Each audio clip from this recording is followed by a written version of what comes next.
Guru Brahma, Guru Vishnu, Guru Devo Maheshwaram, Guru Sakshat Parang Brahma, Tasmai Sri Gurave Namaha.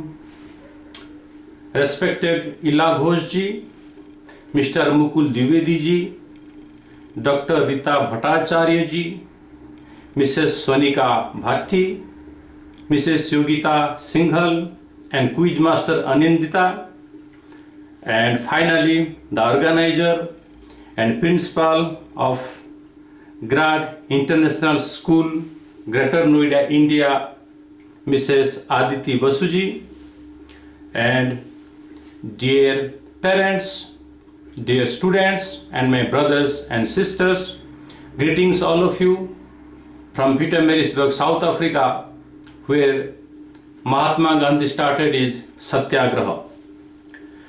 So I am feeling very proud that GRAD International School hosting World Sanskrit Day, and on this occasion that my task is to define the importance of Sanskrit in today's world, India and other countries. Initially, I see your program was very nice, very interesting. I am feeling good when children are chanting Sanskrit slokas, Sanskrit mantras, and very good quiz masters present quiz. On this topic, I will talk about few things. One is what is Sanskrit and how old is Sanskrit language and how Sanskrit help whole world and India.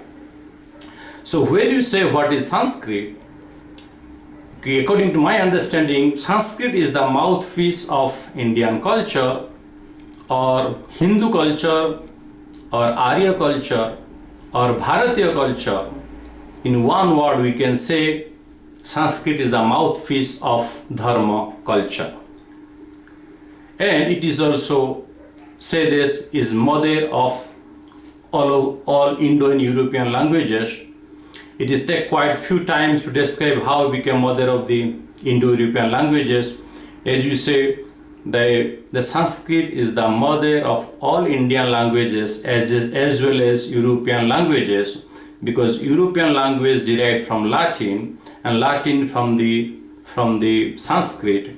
And there is quite few proof in our Puranas. It takes a lot of time to describe. On tomorrow webinar I am to describing that topic, that how Sanskrit was spread all over the world in ancient time. So briefly you can say Sanskrit is the mouthpiece of Dharma culture or Indian culture. The next point, how old Sanskrit language is. Sanskrit language is as old as Indian culture.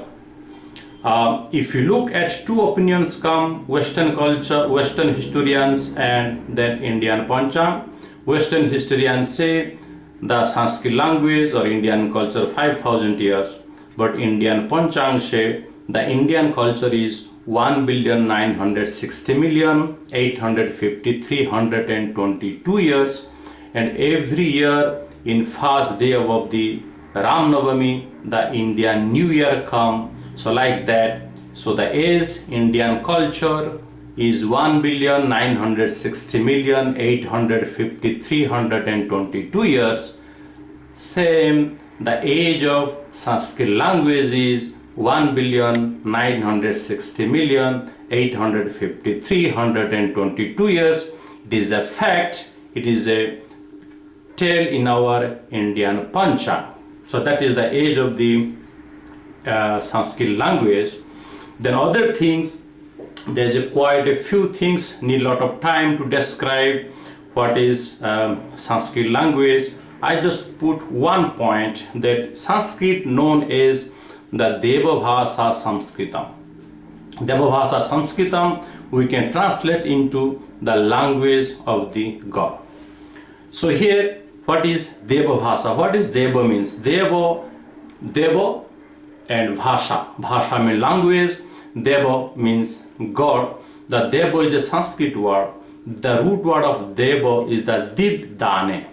That means he is the God or he is the devata by which givings or helping we surviving. So how is surviving? If you look at more very intensively, we can look it, we can see we surviving with the 5 elements. That is the Khiti, Up, Teja, Marut, Vyoma, or you can say air, fire, water, ether and earth. These are 5 elements. That is why in our Indian culture or Dharma culture we say Marut Devata, Surya Devata, Vayu Devata, Prithvi Mata. They are the God for us, because without their giving we can't survive. So that's why we worship, you can say nature, we respect nature. So they are the giver. So if you look at that our Indian Ayurveda or Indian Adhyatma Shastra, that our body consists of 5 elements. Those 5 elements we say Devata, the air, fire, water, ether and earth. That 5 elements is outside the world, and that 5 elements is in our body. So our body consists of the 5 elements. The moment those 5 elements get imbalanced, we get sick, we can't think properly, we have some problems in our life. So in our great saint and sages, they research with their intense dhyana, they thought how we can keep those 5 elements. This is a very deeply I am going to discuss, try to understand what is the mind of our saint and sages.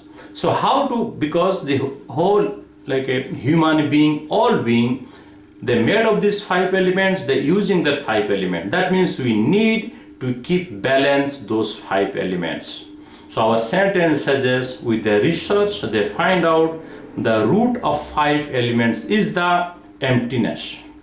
They say from emptiness the air came, from air the fire came, from the fire the water came, from water the earth came, then whole universe came, whole beings came. That means that the root of 5 elements is the emptiness. So once we purify the emptiness, the emptiness will purify the other rest 4 elements. So how to purify the elements? They find out the quality of emptiness is it can receive the sound. Here I am talking here, and there is one device. Between me and device there is a emptiness. That's why you all can hear me. The moment I will put a glass or put a wall, you can't hear me, because the glass or the wall block that emptiness. The quality of emptiness, it can receive the sound. So our saint and sages discover that we must discover such a language which will be purify that emptiness. That's why with intense dhyana, intense sadhana, that our saint and sages discover the language Sanskrit. So Sanskrit is a language, a pure language. So when we speak when you speak Sanskrit language, when you recite the Sanskrit mantras purify the emptiness, the root of the 5 elements. Once emptiness is pure, it pure rest of the 5 elements. And once you recite the Sanskrit mantras with that vibration, it brings balance in our body, those 5 elements. Once it brings balance the 5 elements, we can be healthy, we can take right decisions. That is why you can see our Indian culture or Dharma culture, there is called 3 Sandhya. You must pray 3 times, morning, midday and evening. And anything we do, our festivals, our prayer, we invite the priest and priest does the prayer. In the prayer, what priest does? Priest does some havans and recite the Sanskrit mantras. If we analyze the meaning of the Sanskrit mantras, very simple meaning. It's a, oh God, you are the great, with your donation, with your help, we surviving. But same thing, if we will say in other language, it can't get that benefit. Same thing we have to say in the mantras, Sanskrit language. So what happened? So that means our saint and sages, they put lots of festivals, lots of cultural things, and we pray. When you pray, we recite the Sanskrit mantras. So when you recite the Sanskrit mantras, it brings balance, the element of the 5 elements, and also bring balance in our body. So what I am saying, through the Sanskrit mantras, through the Sanskrit prayers, through the Vedic mantras, when you recite, it brings balance to the 5 elements, outer world and inside world, which is the base of our life. So that is why Sanskrit is very important, not only in India, throughout the world. With that, we can bring the balance, the 5 elements, and also when you recite the Sanskrit mantras, Sanskrit slokas, and read the Sanskrit scriptures, it brings the quality of the ahimsa, non-violence, satya, truthfulness, aparigraha, brahmacharya. So lots of divine quality bring in human being lives. What happened with that? It will be bring peace in the individual life, and once the individual life live in peaceful way, and that will help to bring peace in the society, and from the society bring the peace and stability to the nation, and finally throughout the world. All the other thing also, there's lack of time. The Sanskrit language reject the concept of the religion, and Sanskrit language promote the concept of dharma. There is a fundamental difference between religion and dharma. I have no time to discuss. You can follow my International Sanskrit Academy YouTube channel, where very nicely I describe difference. So why in religion there is no possibilities, and in dharma there's infinite possibilities. That's why Sanskrit language rejects the concept of the religion, and that is same thing Indian culture reject the concept of the religion and practice, promote and protect the concept of the dharma. So in this way, through the Sanskrit language, we can bring the balance in the 5 elements, which is the vital things in our body and the world, and it will bring the peace every individual life, and that will lead to bring peace and stability to the society, nation, and finally throughout the world. Thank you so much. Om Shanti, Shanti, Shanti.